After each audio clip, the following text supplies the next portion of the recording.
So first step, pretty much everything right here needs to come off because we need to get in there. First up, the screen needs to come off. I recommend the use of a ratchet-based Allen key device.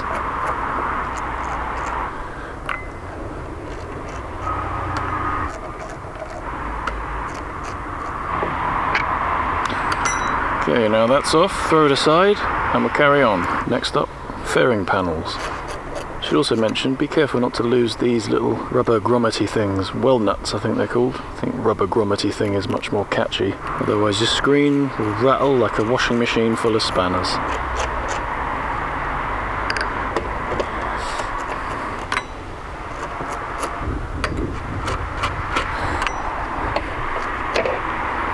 So there we go. Panel 1 off. Place that safely on my motorcycle space blanket.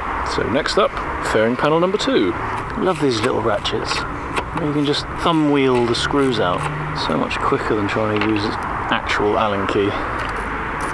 Bars out of the way. Oh, forgot to remove my piece of shit phone holder.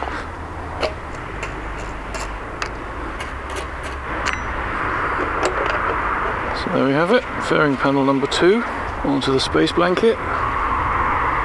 Now ultimately it's the tank that's coming off, so we need to undo this bolt here on the back of the front infill panel.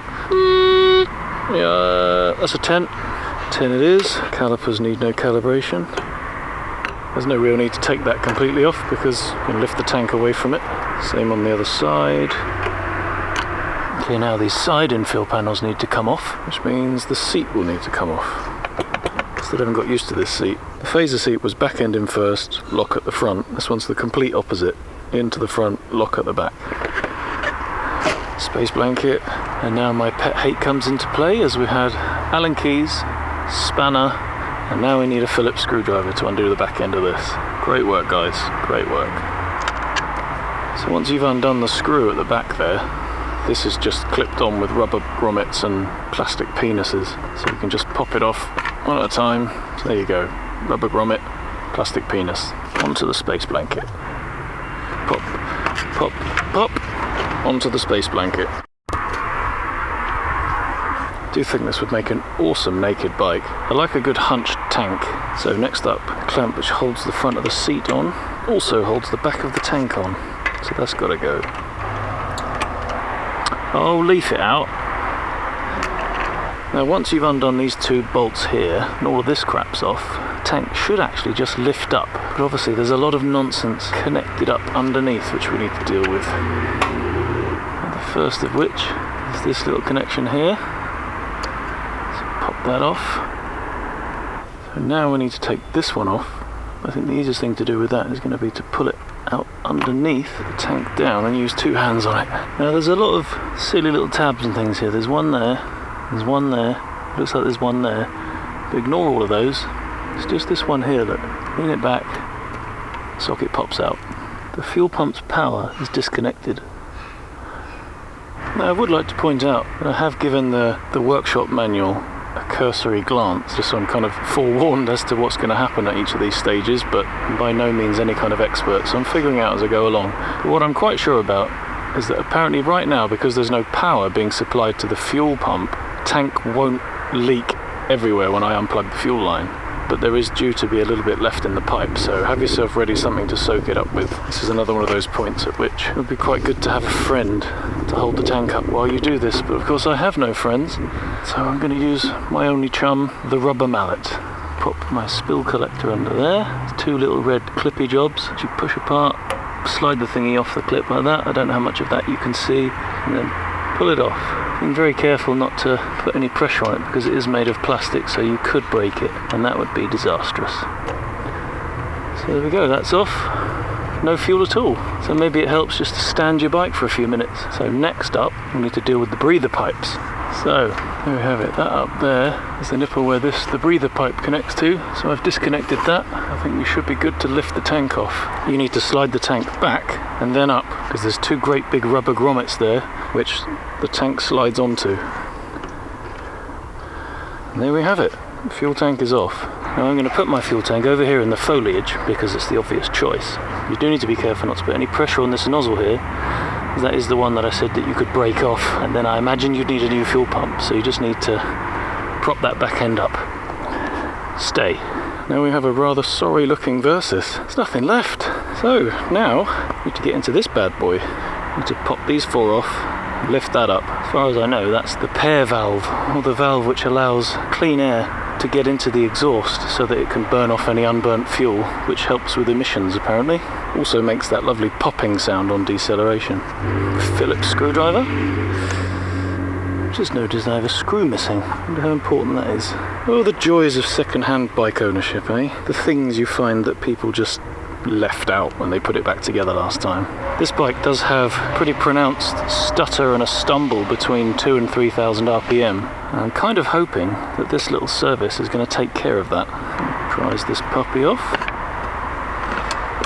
There we go. In there we can see the air intakes. Okay, now we need to remove this. This is the airbox. Disconnect that doohickey. Don't need that. There's 4 Allen bolts in there which are holding this on.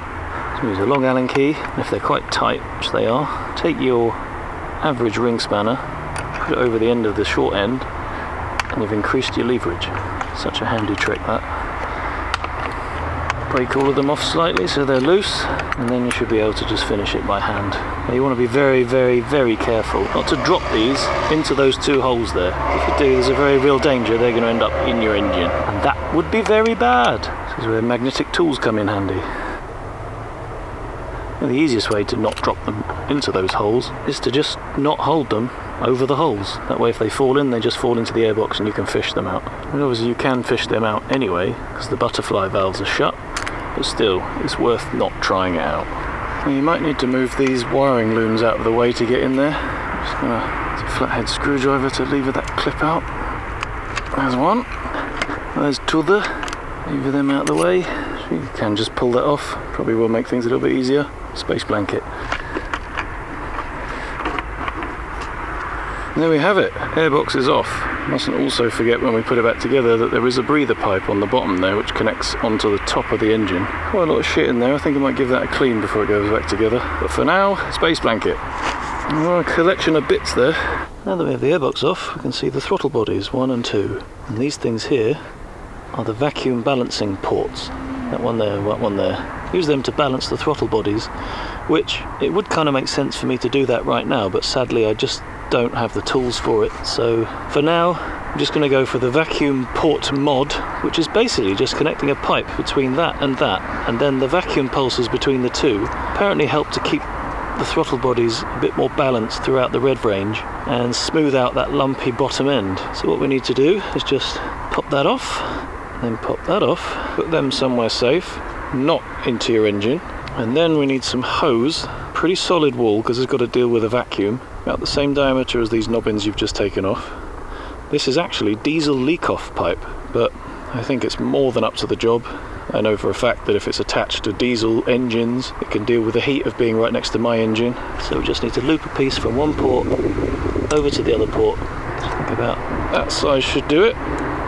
Connect the pipe to one vac port, make sure it's all the way home to the other one. Now another good reason why I'm comfortable about using this pipe is that with it being diesel leak-off pipe, I know it's good for fuel. The last thing you want is to use a pipe here which, although it's not going to be doused in petrol, there's going to be petrol vapour in that air, so you want to make sure that this pipe can stand up to that. But there's also this little clip here, so what I'm going to do is just hook the pipe around that, just because although I know that it can get hot, it's nice to make sure, and now I know that I've got an air gap there. So as long as I don't have any clearance issues with the airbox when it goes back on there, that should be good to go. So there we go, that's everything done. Now we just need to reverse everything. Start her up, see if it's made any difference, see if it runs at all, see if I've forgotten something vitally important.